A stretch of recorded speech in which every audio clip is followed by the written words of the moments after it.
Okay, so this is our test to see if the sound is going to work. And we will start with the prologue, epilogue? No, it's the prologue, sort of. I'm going to start with a little teaser. Meddy started looking for shells in the sand. Tide had just receded, so she hoped to find scallops.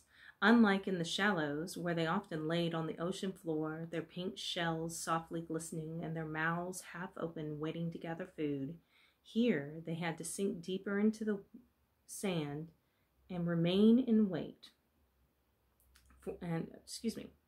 Here they had to sink deeper to remain in wait and safe from birds. She walked along the water's edge, seeking the telltale signs of bubbles burping from the sand. She spotted one and dug up the earth with her toes, flicking the shell free. The shell fluttered and tried to bury itself again, but she was faster. Her braid was working its way loose, and her hair danced in the wind, snapping in her face. But today she didn't mind. Her netted bag was becoming laden, but she wanted one last shell. It almost got away when her toe flicked it into the edge of the wave, and she found herself smiling as she caught it, halfway buried, snatching her prize. "Ha!" she declared. Her smile faded as she saw the silhouette of a man approaching. She knew who it was. Meddy stood, now mostly wet, covered in mud, and quickly falling into a sour mood. She ignored him as she cleaned off her hands. He hissed. "You are dirty. Perhaps you can take a swim. Wash away the sand," he offered. She grimaced, but did not make eye contact. "No, thank you. I'm avoiding the water presently." "Shame. It's quite a beautiful day." "It will be fine. It is just sand." Meddy turned and walked away. He followed and quickly caught up. Walking beside her, he asked, "Where are you off to?" "The temple," she replied. "For what else?" "To make an offer." "To Poseidon?" he asked with glee. "No, Athena." "And what do you ask for?" "Patience." "Patience?" "Yes," she said through gritted teeth. "Patience for what?" She stopped, her hand curled tight around the bag. "Against men like you." "Men like me?" he asked, completely shocked. "What have I done?" "Done?" She looked at him incredulously. "You ask me that?" "Why? Because I would like to know you better?" "Did you even ask if I wish to know you?" "No, but," he stammered. "Did you introduce yourself?" "No." "Did you ask if I needed help or merely started helping?" "You were muddy and the water was right there." "You were merely inserting yourself into my life because what? You found me pretty?" "Well, yes," he said with obvious admiration. She scoffed and quickened her pace. He matched her step, keeping the distance between them small. "I came to see you. Perhaps you can meet me later." "But we are both here." Meddy looked over her shoulder and could see the lights of the temple just over the hill. "Why me?" she said slowly, stepping further down the road. "Your beauty," he cooed. Meddy rolled her eyes.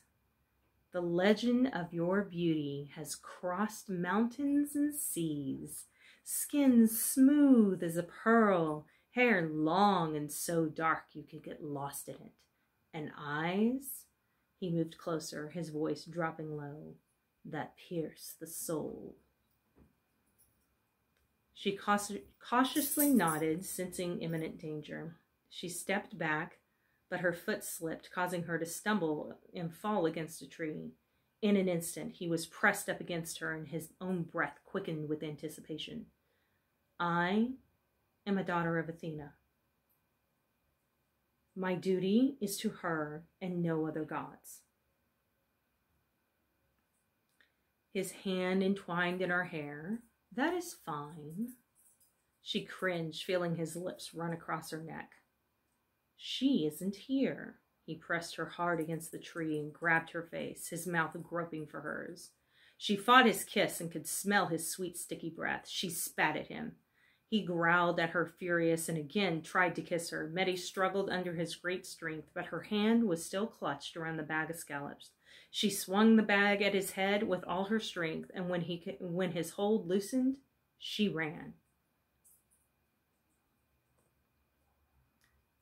It was now dark, making the path dangerous, but she stumbled and pushed her way towards the temple. She could feel tears from fear spilling down her cheeks, and though she didn't look over her shoulder, she knew he was behind her. Her body slammed against the temple doors, but she was able to get the door open and scramble inside. Shutting it behind her, she dropped down the heavy board, locking him out. Slumping to the ground, she took safety within the sacred walls. If the door did not keep him back, the wrath of Athena would. He would not dare desecrate Athena's temple.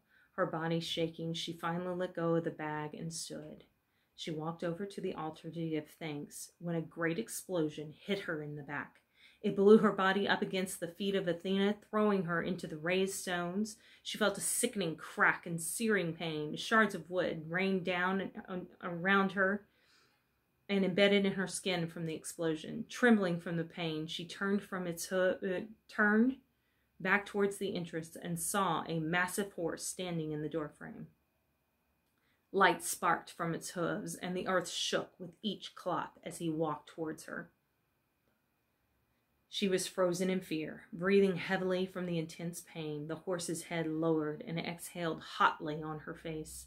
She heard from all around her, "You cannot deny me and what I want."